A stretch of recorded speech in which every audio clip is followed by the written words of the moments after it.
नमस्कार, मैं हूं श्वेता सिंह और आप देख रहे हैं आज तक। ऑपरेशन देवी शक्ति, यह उस ऑपरेशन का नाम है जो भारत अफगानिस्तान में फंसे अपने नागरिकों और दूसरे जरूरतमंद लोगों को निकालने के लिए चला रहा है। जिस तरह मां दुर्गा राक्षसों का सर्वनाश करके निर्दोषों की जान बचाती हैं, उसी तर्ज पर माना जा रहा है कि इस ऑपरेशन का भी नाम रखा गया।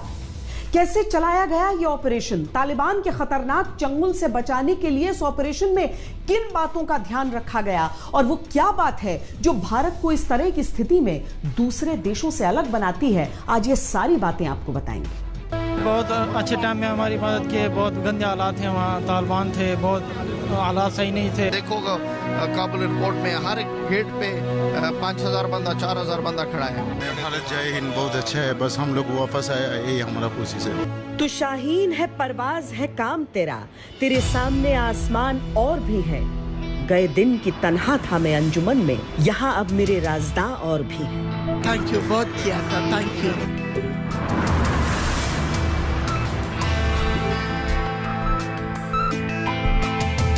चेहरे पर खिली ये मुस्कान इस बात का सबूत है कि दामन थामने वाले हाथ हिंदुस्तान के हैं।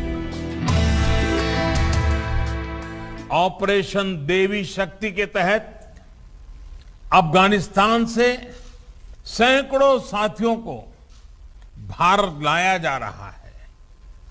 चुनौतियां बहुत हैं, हालात मुश्किल है, लेकिन गुरु कृपा भी हम पर बनी हुई है। हम लोगों के साथ पवित्र गुरु ग्रंथ साहब के स्वरूप को भी शीश पर रखकर भारत लाए हैं। वतन की याद आंखों से आंसू बनकर बह रही है, लेकिन जुबान उस भरोसे का शुक्रगुजार है जो जगाया है हिंदुस्तान ने। भारत से थैंक यू कहते हैं, भारत सरकार बहुत शुक्रिया इंडियन गवर्नमेंट का कि उन लोगों ने हमें वहाँ से निकालने में, रेस्क्यू करने में बहुत अहम रोल अदा किया और अभी हम सिक्योर फील कर रहे हैं यहाँ पे। जो जान से भी प्यारा है, उस जान की सुरक्षा का जिम्मा उठाने वाले हाथ हिंदुस्तान के। ग्रंथ साहब महाराज गाड़ी में बैठे हैं, संगत उतर गई है और बस हम फिल्म की तरफ जा रहे हैं। धन्यवाद करते हैं गवर्नमेंट ऑफ इंडिया का, नरेंद्र मोदी का, मिनिस्ट्री ऑफ एक्सटर्नल अफेयर्स का। आतंकी संगठनों की मुट्ठी में फंसे देश से अपने नागरिकों को एयरलिफ्ट करना एक बेहद खतरनाक काम होता है। अव्वल तो ये कि लोग एयरपोर्ट तक पहुंच पाए, दूसरा ये कि आतंकियों की घेराबंदी में पड़े एयरपोर्ट पर दस्तावेजों की सही जांच हो ताकि किसी गलत व्यक्ति के साथ खतरा अपने देश न पहुंच जाए। उस पर आतंकी विमानों पर फायरिंग से भी बाज नहीं आते। भारत के पास न तो वीरता की कमी है, न जज्बात की। इसीलिए दुनिया की सबसे बड़ी मानवीय त्रासदी के बीच संयम, शौर्य और संवेदना से दुनिया का सबसे खतरनाक एयरलिफ्ट ऑपरेशन जारी रहा।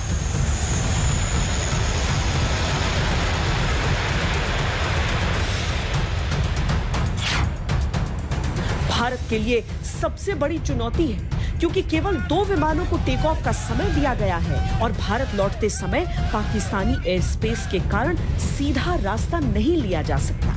जिम्मेदारी के साथ साथ इंसानियत का तकाजा भी था कि सिर्फ भारतीयों को नहीं बल्कि वहां रहने वाले अल्पसंख्यकों को भी शरण दी जाए।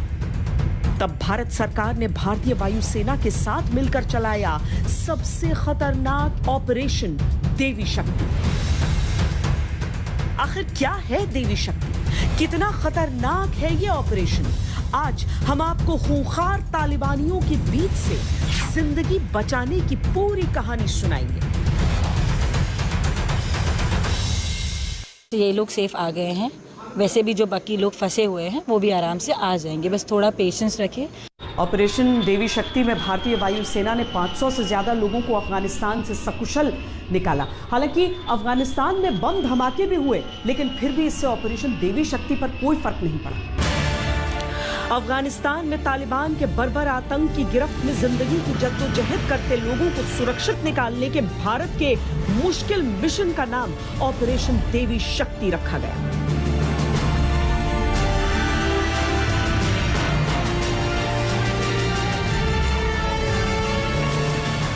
इस मिशन के तहत अफगानिस्तान से 565 से ज्यादा लोगों को एयरलिफ्ट किया गया। इस अभियान के तहत 175 दूतावास कर्मियों, 263 भारतीय नागरिकों, हिंदू और सिख समुदाय के 112 अफगान नागरिकों और अन्य यानी तीसरे देशों के 15 नागरिकों को अफगानिस्तान से निकाला गया। इन लोगों को कतर से दोहा, तजाकिस्तान से दुशानबे और दूसरे पड़ोसी देशों से एयर इंडिया की विशेष उड़ानों से नई दिल्ली लाया गया। Government is very strongly committed to ensuring the full evacuation as soon as possible, and also saying that in terms of any international decisions which are made, any gatherings which are there, that our diplomacy, our role, our interests are recognized. We are in touch with many partners. Operation Devi Shakti. इस operation के नाम का पता तब चला जब विदेश मंत्री एस जयशंकर ने ट्वीट के जरिए सबसे पहले 78 लोगों को अफगानिस्तान से लाने की जानकारी दी।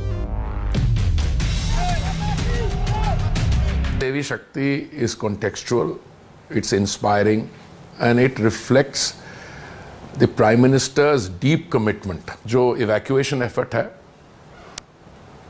दुर्गा शक्ति, that is doing well. सूत्रों के अनुसार अफगानिस्तान से निकलने के लिए 15,000 लोगों ने भारत सरकार से सहायता मांगी। सभी लोगों को अफगानिस्तान से निकालने के लिए भारत सरकार ने स्पेशल अफगान सेल बनाया है, जिसकी देखरेख 20 से ज्यादा विदेश मंत्रालय के अधिकारी कर रहे हैं। 3,000 से ज्यादा लोगों की फोन कॉल्स अटेंड की जा चुकी हैं। लगभग 8,000 व्हाट्सएप मैसेज पर रिप्लाई किया जा चुका है। 3,000 से ज्यादा ईमेल्स के जवाब दिए जा चुके हैं।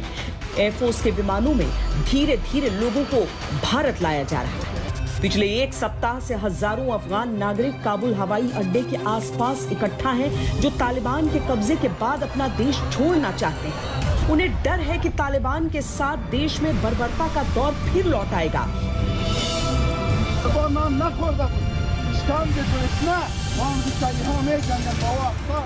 प्रधानमंत्री नरेंद्र मोदी ने 17 अगस्त को सुरक्षा मामलों की मंत्रिमंडल समिति की बैठक में अधिकारियों को अफगानिस्तान से सभी भारतीयों को सुरक्षित वापस लाने और भारत आने के इच्छुक अफगान हिंदुओं और सिखों को शरण देने का निर्देश दिया था।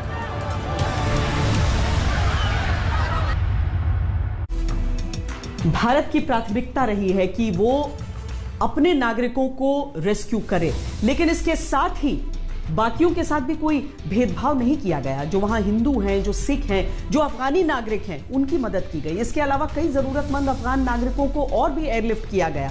परेशान लोगों को बिना किसी भेदभाव के मदद पहुंचाई गई। सिखों के पवित्र धर्म ग्रंथ गुरु ग्रंथ साहिब की 3 स्वरूप को वापस भारत लाया गया। तो ये गुरु ग्रंथ साहिब महाराज गाड़ी में बैठे हैं, संगत उतर गई है और बस हम प्लेन की तरफ जा रहे हैं। धन्यवाद करते हैं। आवाज में ये सुकून गवाही दे रहा है कि भले ही तालिबान के कब्जे वाले अफगानिस्तान में जान पर आफत बनी हुई हो, लेकिन जब जिम्मा भारत ने उठा लिया है तो उम्मीद है कि सब ठीक होगा। एक भरोसा है कि सुरक्षा की जिम्मेदारी हिंदुस्तान के वीरों ने उठाई है, तो अब खैरियत के साथ मंजिल तक पहुंच ही जाएंगे। देखो ये गुरु ग्रंथ साहिब महाराज गाड़ी में बैठे हैं, संगत उतर गई है और बस हम प्लेन की तरफ जा रहे हैं। धन्यवाद करते हैं गवर्नमेंट ऑफ इंडिया का, नरेंद्र मोदी का, मिनिस्ट्री ऑफ एक्सटर्नल अफेयर्स का, कि हमको यहाँ से हेल्प करके निकाल रहे हैं और थैंक यू करते हैं। बहुत बहुत धन्यवाद। तो सारा अफगानिस्तान से हिंदुओं और सिखों को निकालकर भारतीय वायुसेना और एयर इंडिया के विमान लगातार भारत ला रहे हैं। सरकार ने बहुत हमारे साथ सरकार की धन्यवाद करते हैं, अपने फौजी भाइयों की और बहुत मोदी साहब जी की बहुत बहुत धन्यवाद करते हैं। हम लोगों को इन्हें अपनी माता अपने भारत में हम आए, हमारी नई जिंदगी होगी। मैं तो इंडिया सरकार ये उनके बहुत मेहरबानी, हमें यहाँ तक पंजाब हमारे जो गुरसिख भाई वहाँ पे 100 बंदा उनको यहाँ पे लाया, जैसे वो भी उनके घर परिवार इधर है, वो भी सुरक्षित यहाँ पे पहुँच जाए। लेकिन मंगलवार को सिखों के पवित्र ग्रंथ गुरु ग्रंथ साहिब की 3 स्वरूप को भी अफगानिस्तान से दिल्ली लाया गया। इनको रिसीव करने के लिए केंद्रीय मंत्री हरदीप सिंह पुरी एयरपोर्ट पहुंचे, गुरु ग्रंथ साहिब के स्वरूप को सर पर रखा और भारत आए सिखों को पलकों पर। ये अफगानिस्तान के सांसद नरेंद्र खालसा हैं। तालिबान ने देश पर कब्जा किया तो चुनी हुई सरकार खत्म हो गई। जान बचाकर अफगानिस्तान से निकलना पड़ा। देश छोड़ने का गम आंखों में रुक न पाया। बस क्या करें, जो अफगानिस्तान में हमारे पीढ़ियों से रह रहे थे, इस तरह हालात जो एक हमने नहीं देखा तो जो आप देख रहे हैं उधर सब कुछ हमारे एरिया सब कुछ खत्म हुआ। 20 साल जो गवर्नमेंट बनी थी अतः सब कुछ खत्म है उधर, अब जीरो है। दिल में गम है लेकिन जुबान पर भारत के लिए शुक्रिया। भारत से थैंक यू कहते हैं। ये अफगानिस्तान की पहली गैर मुस्लिम महिला सांसद अनारकली कौर हैं। तालिबान आए तो जिंदा रहने के लिए हटना ही था। एक तो सत्ता परिवर्तन, दूसरा तालिबानी राज में महिला होने का दर्द। कहती हैं तालिबानी राज में न पहले महिलाओं का सम्मान था न इस बार कोई उम्मीद है। लोग सब डरते हैं क्योंकि वो तालिबान वो एरिया में जो है काबुल नहीं लेकिन डिफरेंट प्रोविंस में है, वहाँ से डिफरेंट वीडियो सोशल मीडिया में आते हैं कि वो नून के तालिबान ने कैसे लोगों के साथ सलूक करते हैं, ख़वातीनों के साथ कैसे सलूक करते हैं। मैंने कल एक वीडियो देखा कि तालिबान एक लड़की को सब लोगों के सामने, आपने देखा हुआ कभी भी वीडियो में क्लिप्स में मारते हैं। लेकिन ये वो सलूक है तालिबान की जो 20 साल पहले अफ़गानिस्तान जब तालिबान के कब्जे में थे, ऐसी ही सलूक थे। अफगानिस्तान से भारत आए लोगों में ऐसे बहुत से परिवार हैं जिनकी आप बीती सुनकर आपके रोंगटे खड़े हो जाएंगे। इन्हीं में एक सिख परिवार का एक नवजात बच्चा शामिल था जिसको भारतीय वायुसेना के विमान से भारत लाया गया। बच्चा कुछ दिनों का था, जाहिर है उसके पास पासपोर्ट नहीं था और नियम कहते थे कि वो उस विमान में सवार नहीं हो सकता था। लेकिन मानवता की वजह से उस बच्चे को, उसके पूरे परिवार को भारत लाया गया।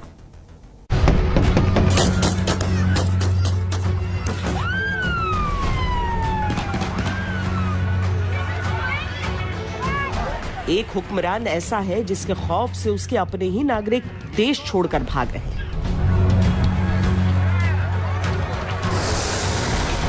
एक देश ऐसा है जो इंसानियत का धर्म उस हद तक निभा रहा है कि पासपोर्ट न होते हुए भी देश में शरण दे रहा है।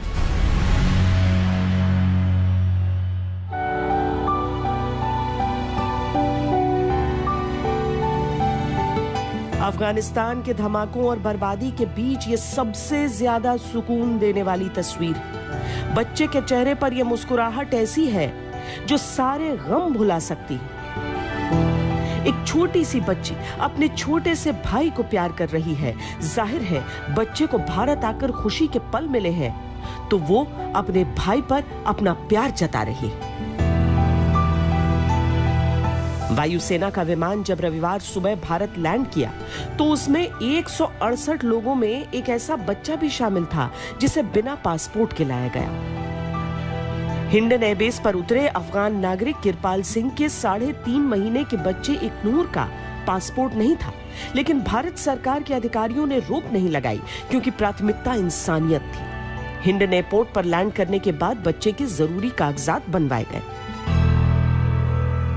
आज अफगानिस्तान में जो भारतीय हैं उनको भी सुरक्षित भारत लाया जा रहा है। न केवल भारतीयों को बल्कि जो भी वहां पर मजलूम हैं, जो भी पीड़ित हैं, जो भी प्रताड़ित हैं, जो भी चाहते हैं हिंदुस्तान आना, उनको यहाँ लाया जा रहा है। जब बारूद और धमाकों की महक सांसों में घुलने लगे और जिंदा रहना मुश्किल हो, तब वतन की मिट्टी की खुशबू से बढ़कर भला क्या हो सकता है। एक एक शख्स जो अपने देश वापस लौट रहा है, उसकी जुबान पर सिर्फ और सिर्फ भारत का नाम है। इंडियन एम्बेसी को कॉन्टेक्ट किया था, कॉन्टेक्ट करने के बाद थोड़ा अच्छा से वो लोग इंडियन एम्बेसी वाला पूरा हम लोग को बहुत अच्छा से सेव करके इधर भेजा। इंडियन एम्बेसी हम लोग को बहुत मदद किया। अपना गवर्नमेंट के ऊपर भी हम लोग को भरोसा है। 2-3 C-17 आया था, दूसरा आदमी लोग को एयरलिफ्ट किया था। उस टाइम हम भी उधर बस चला के फ्लाइट का पास छोड़ता था हम लोग। आर्मी का भी बहुत मदद किया। वो लोग का फर्स्ट फ्लाइट था, इंडियन आर्मी का फ्लाइट था उधर से आने का टाइम। इंडियन आर्मी भी बहुत इसके लिए हमारे को बहुत हेल्प किया। यही होती है भारतीयता, यही है हिंदुस्तानियत। जो देश वापस आ रहे हैं वो लोग अपने लिए उतना फिक्रमंद नहीं है जितना अपने अफगान दोस्तों की सुरक्षा को लेकर परेशान है। अफगानी लोग को देख के कि उनके छोटे बच्चे लोग को लेकर कभी इधर भाग रहे हैं कभी उधर भाग रहे हैं, तो ये ऐसा नहीं होना चाहिए उन लोग के साथ में। बहुत तो हमारे भारत की तरफ बहुत लगाव है, उनको बहुत इज्जत करते हैं हम लोग को। जो भी हमारे अफगानी भाई लोग हैं जो काम करते हैं हम लोग के साथ, उनकी स्थिति बहुत भयानक है। वो तो कुछ क्रूरता कर रहे हैं ना, इसके लिए तो भाग रहे हैं ना। और औरत को सबसे बड़ा प्रॉब्लम औरत को है। पहली बात तो पूरा ढकना चाहती है, अपने ज़िंदगी इंडिपेंडेंट नहीं रह सकती, वो ना मेकअप कर सकती है, ना फिल्म देख सकती है, ना किसी पे इन्वॉल्व हो सकती है, ना स्पोर्ट्स खेल सकती है, ना एजुकेशन कर सकती है। अभी उन लोगों ने फरमान निकाल दिया कि 16 साल की जो ज़्यादा है उम्र की औरतें, उनका एक लिस्ट बनाओ। जो 45 का है उसके नीचे है, जो विडोज़ है उनको दोबारा शादी करना है, दोबारा ये करना है। ये सब फरमान निकालोगे तो कैसे राज चलाओगे आप, है ना। तो हमारे इंडिया में तो बहुत अच्छा है, हम तो इज्जत करते हैं हमारे नारी जाति का। हम लोग कहाँ पायलट है, ये है वो है, सब कुछ है। हम लोग देखने में बहुत फ़ख्र महसूस होता है हम लोग को। जैसे ये लोग सेफ आ गए हैं, वैसे भी जो बाकी लोग फंसे हुए हैं वो भी आराम से आ जाएंगे। बस थोड़ा पेशेंस रखें। गवर्नमेंट आज पर अपने कन्वीनियंस के हिसाब से और जो उनके पास अवेलेबल रिसोर्सेज है उसके हिसाब से सबको वापस ले आएगी। तो अपना थोड़ा हौसला रखें, थोड़ा हिम्मत रखें और आने के लिए बस थोड़ा थोड़ा इंतज़ार करें, गाड़ी उनको लेने पहुंच जाए। वक्त है एक ब्रेक का। ब्रेक के बाद आपको दिखाएंगे कि कैसे हुई ऑपरेशन देवी शक्ति की प्लानिंग और कैसे होते हैं इस तरह के खतरनाक एयरलिफ्ट ऑपरेशंस। देखते रहिए। साथ काम करना जरूरी होता है। वायुसेना और विदेश मंत्रालय, यानी जमीन पर विदेश मंत्रालय और आकाश में वायुसेना। हम आपको बताते हैं इनका कोऑर्डिनेशन इस ऑपरेशन में कैसे चला। के कब्जे वाले अफगानिस्तान में लोगों को सुरक्षित निकालना बड़ी चुनौती है। हम लोग बाहर भी नहीं जा सकते हैं, यहाँ पे फायरिंग हो रही है। तालिबान ने टोटली कैप्चर कर लिया पूरी कंट्री को। जानकारों के अनुसार इसमें कई तरह की दिक्कतों का सामना करना पड़ सकता है।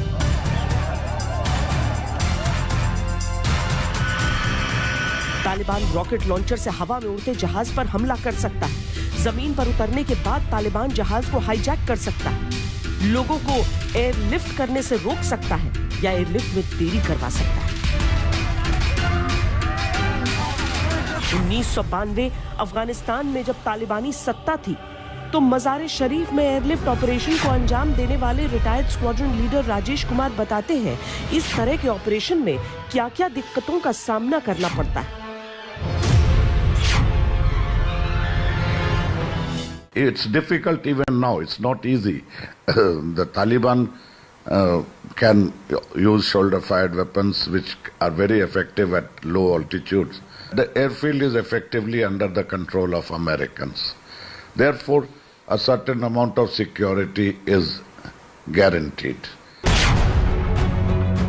इस तरह के एयरलिफ्ट ऑपरेशन को स्ट्रेटेजिक एयरलिफ्ट कहा जाता है। इसमें एक बड़े मिलिट्री जहाज के जरिए एक जगह से दूसरी जगह तक हथियार, सैनिक या लोगों को लाया ले जाया जा सकता है। भारत सरकार और वायुसेना इस ऑपरेशन को मिलकर अंजाम दे रहे हैं। वायुसेना का ग्लोब मास्टर विमान इस ऑपरेशन में इस्तेमाल में लाया जा रहा है। परेशानियां हो सकती हैं, लेकिन जो दिक्कतों से डर जाए वो भारतीय वायुसेना कैसी।